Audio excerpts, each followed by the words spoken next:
Um, Today I'm going to start my little video here about canning jars. I noticed that a lot of people now collect them, and they become very popular. When I started collecting bottles, they were not a popular item. There were hundreds of them, and they were still being used pretty much every day, and the common ones were just overlooked if you found them in a dump. Some of these, though, are a little different, and I'm going to try to give a little insight on them. The most famous canning jar would be the Mason canning jar, and Mr. Mason invented, well, he didn't really invent it. A guy from France really invented the canning jar. I think his name was like Apart or something like that. But Mason, John Mason started it, a patent with a zinc lid, and his zinc lid outdid the wax sealers that were common. Let me pull out a wax sealer to show you. This is a glass version, but there were clay versions which are very common out in the Midwest. This is a Ball standard.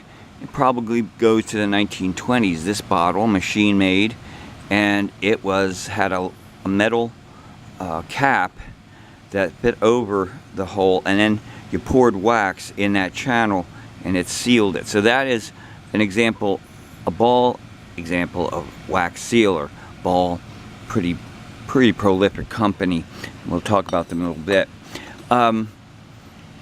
Jars came in all kinds of sizes, colors, and for any kind of use, and because they were popular, a lot of companies used them. Here's a good example of a commercial jar. It's a coffee, a Peerless brand Mocha Java coffee, and it was put out by a grocery store in Boston. Ground lid, so it's 1890s, and there are patent dates. 1896 is the last one, so around that time period this jar would have been made. And it's very rare, really, and you don't see them in this size or this color so much.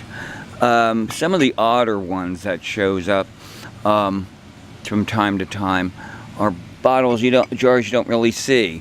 Here's a telephone jar. Now this is a Whitney company put this out from New Jersey. New Jersey glass companies put out probably majority in the early days of mason jars. And this is a good example of a wire bail or lightning seal, which became very popular by the Ball brothers. Ball, Masons are common for that. We have another jar here that I don't know much about it. Another lightning, and there's a Sure seal, and probably in 1920s. They came out by the hundreds. Kerr is the third most popular canning jar you're going to find. Kerr, Dury, and Kerr. This seal is another lightning, and this is a small canning jar. Fruit usually came into these. Here's another actual Mason that does say it's a fruit jar, and some of them, that's not the right lid for this, by the way, but a lot of them would say fruit, and this is a good example of a Mason version of it. Whether this was put out by Mason, I'm quite sure. I doubt it. Whitney also put out a jar called the Hero, and it had this cross, and they came in several sizes. This one here, again, is a lightning, like many of them, but this is also probably an 1890s version with the ground stop. You can see it is ground. If you see them in that way, you know that they were made before 1906. 1906 pretty much is the cutoff point, from what I gather, from when they started just making them into machine made. Here's another big company that went on, mostly in New England, the Smiley, and Smiley produced several different styles and had a number of umbrella companies under it, and they have a great logo, and they are one of the rare square bottles or jars, and this also has a date, and I would assume that it's 1896. So we're looking at probably the same company who put out this Mocha Java, probably the same glass house. When we talk about Whitney, here we are. This is a quart. It has the 1858, but of course they use that in all the mason jar styles after the patent was expired. Mason's patent expired. All the companies just went in and started using Mason 1858. That doesn't mean they were made then. It just means that that was when this particular jar was designed. Let's see. Here is a clay example of a mason jar, and inside was preserves, and this was a commercial jar, so it had a handle most likely, and it had a wire bail, and it was probably used for preserves, and this has a patent date of 1892 April, and then we have one April 16th, and it is a ware jar, and these are very common. You find them in most dumps if you're in the right place.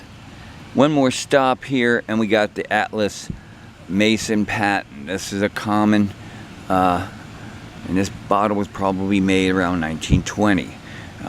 You'll see that these jars were pretty much put out in that time period. Like this ball here, as you can see, this is ball mason, put out between, I think, 1916 and 1920 something. They're this size is very common. You'll see these a lot, and balls are common. People make a big deal out of the numbers. That's just where the bottle, the jar was put on the line. Mold number means really nothing. It doesn't give any more value than it has than any other jar.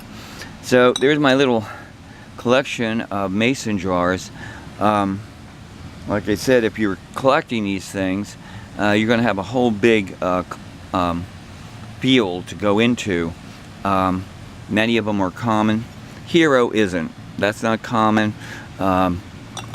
Believe it or not, this standard was put out by the hundreds, but it's not even, you don't find them in the wax sealer so much.